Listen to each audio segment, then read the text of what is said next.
साजी India team computer institute में आपका स्वागत है। आइए सबसे पहले हम होम टैब की जानकारी लेते हैं। होम टैब में काफ़ी सारे ग्रुप्स हैं जैसे कि क्लिपबोर्ड, फ़ॉन्ट, पैराग्राफ, स्टाइल्स और एडिटिंग के लिए। सबसे पहले हम फ़ॉन्ट ग्रुप की जानकारी लेते हैं। वर्ड में कुछ भी करने के लिए आपको सबसे पहले उस पार्ट को सिलेक्ट करना ज़रूरी है जिस पार्ट में आपको कार्य करना है। सिलेक्ट करने के लिए माउस के लेफ़्ट क्लिक को उस जगह क्लिक कीजिए जहाँ से आप सिलेक्शन शुरू करना चाहते हैं। लेफ़्ट क्लिक दबा के जिस दिशा में आप घुमाएंगे उस दिशा में माउस अक्षरों को सिलेक्ट कर लेगा। आप चाहें तो बीच में से भी सिलेक्ट कर सकते हैं, आप चाहे तो अक्षर के साथ, चाहे तो 2 लाइनें या जितना भी आप चाहते हैं उस हिसाब से आप सिलेक्शन कर सकते हैं। सिलेक्शन के लिए आप कीबोर्ड का प्रयोग भी कर सकते हैं। उसके लिए आप शिफ्ट की दबा के रखें।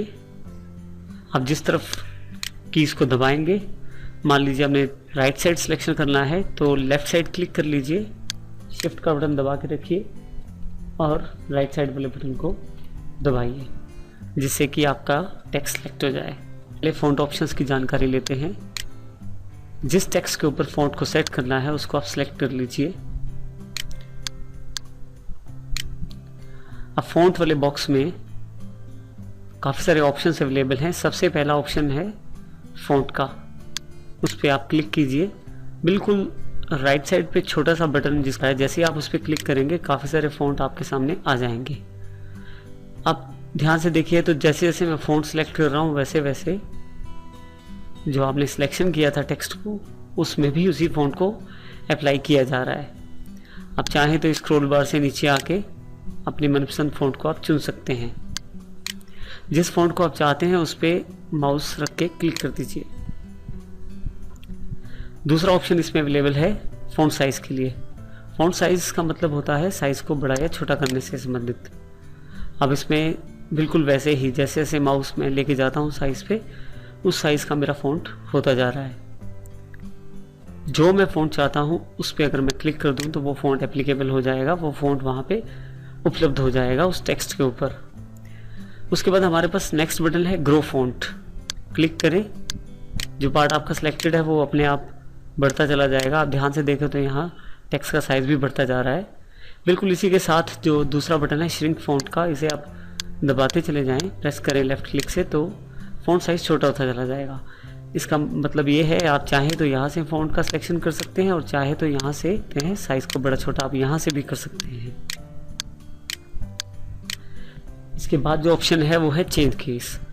चेंज केस से हम लोग जो टेक्स्ट हमने सेलेक्ट किया है उसको बड़े अक्षरों या छोटे अक्षरों में चेंज कर सकते हैं।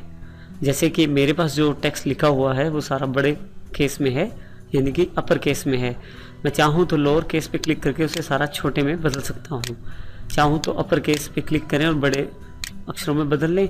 सेंटेंस केस का मतलब है पहला अक्षर बड़ा और बाकी सभी छोटे। क्लिक करें, बिल्कुल वैसा ही हो जाएगा। कैपिटलाइज ईच वर्ड का मतलब है अगर आपके पास एक से ज़्यादा वर्ड हैं तो वो पहला अक्षर उनका बड़ा हो जाएगा। जैसे कि आप यहाँ पे कोरल ड्रा वर्ड देखें जिसमें C और T बड़ा हो गया है। इसके अलावा टॉगल केस। टॉगल केस का अर्थ होता है जो अक्षर बड़े हैं उन्हें छोटे कर दिया जाए और जो छोटे हैं उन्हें बड़ा कर दिया जाए। ये देखिए अब C और D और ये जो अक्षर हैं पहले जो कि बड़े अक्षर थे वो सब छोटे कर दिए गए हैं।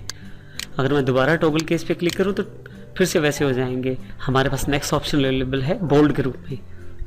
अपने सेलेक्ट किए हुए टेक्स्ट को अगर आप थोड़ा सा मोटा करना चाहते हैं तो B पे क्लिक करें, इससे थोड़ा सा वो बोल्ड यानी कि थोड़े से अक्षर मोटे हो जाएंगे।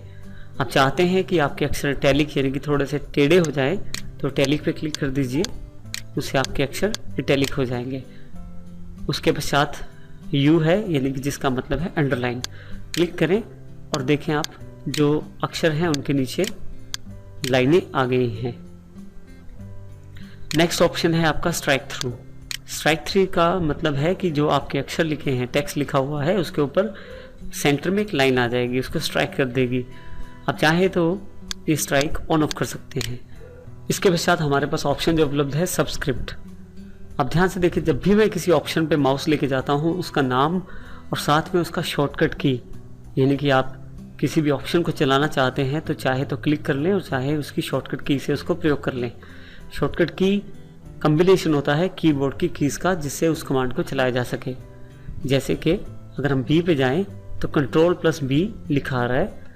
बोल्ड बटन पे क्लिक करने के बजाय मैं Ctrl+B के द्वारा भी यही काम कर सकता हूं। आप सभी ऑप्शंस को जो भी आपने सिलेक्ट किए हैं अब तक, उन सबको जहां से ऑन किया है वहीं से ऑफ भी कर सकते हैं। जैसे मान लीजिए मुझे ये जो टेक्स्ट है ये बोल्ड में नहीं चाहिए तो मैं बी से उसे ऑफ कर दूंगा।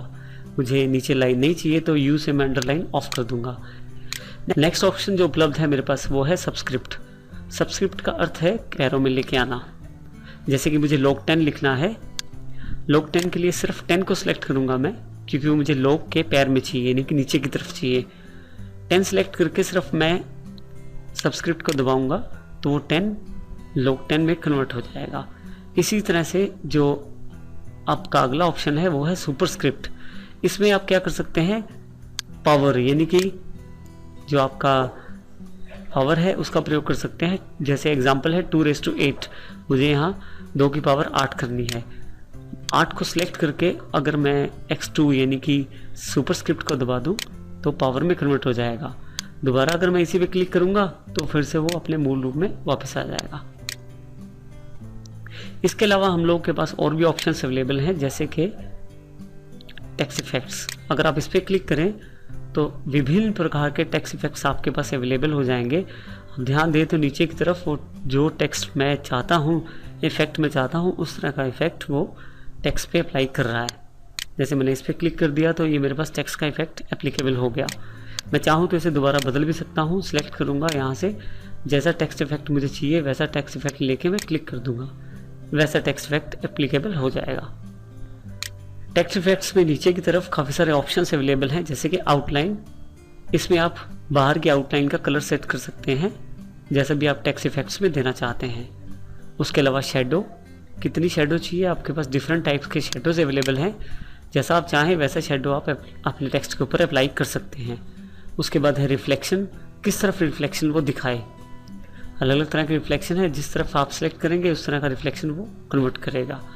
और लास्ट में है ग्लो, कितना ग्लो करना चाहिए अक्षरों को वो आप सेलेक्ट कर सकते हैं और उसका उपयोग ग्लो इफेक्ट से कर सकते हैं।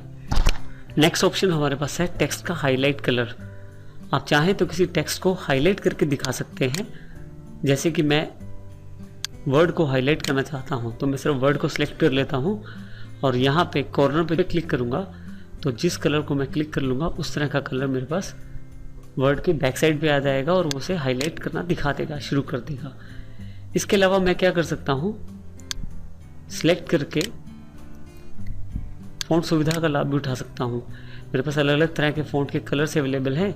जिस तरह का फ़ॉन्ट का कलर मुझे चाहिए उस पर मैं क्लिक कर दूंगा तो वैसा फ़ॉन्ट का कलर आ जाएगा। हाईलाइट में एक बात ध्यान रखिएगा कि जब भी हम हाईलाइट करते हैं तो वो सिलेक्शन हटा देता है, तो आपको दोबारा सिलेक्शन करना ज़रूरी हो जाता है जब भी आप उसको हाईलाइट का प्रयोग करें। ये देखिए, जब मैं सिलेक्ट कर लेता हूँ कलर को तो हाईलाइट सिलेक्शन हट जाता है। मुझे दोबारा सिलेक्ट करना पड़ता है और फिर मैं उसका प्रयोग दोबारा कर सकता हूँ। अगर आप किसी भी तरह का सिलेक्शन या किसी भी तरह का हाईलाइट नहीं चाहते तो यहाँ सबसे नीचे एक ऑप्शन है नो कलर, आप इसे क्लिक कर दें तो वो कलर्स ऑफ हो जाएंगे जो हाईलाइट कलर आ रहे थे। इसके अलावा अगर आप फ़ॉन्ट का कलर भी नॉर्मल चाहते हैं तो ऑटोमेटिक पे क्लिक कीजिए, वो नॉर्मल कलर्स में कन्वर्ट हो जाएगा। इन सब कमांड्स के अलावा लास्ट जो कमांड हमारे पास अवेलेबल है वो है क्लियर फॉर्मेटिंग। आपने अभी तक अक्षरों पे जो भी फॉर्मेटिंग की है, अपने टेक्स्ट पे जो भी फॉर्मेटिंग की है, आप उसको हटा सकते हैं केवल क्लियर फॉर्मेटिंग क्लिक करके। जैसे आप इस पर क्लिक करते हैं बिल्कुल नॉर्मल फ़ॉन्ट्स में कन्वर्ट हो जाएंगे आपके अक्षर, जो कि बाय डिफ़ॉल्ट फ़ॉन्ट उस वर्ड में रहे हैं।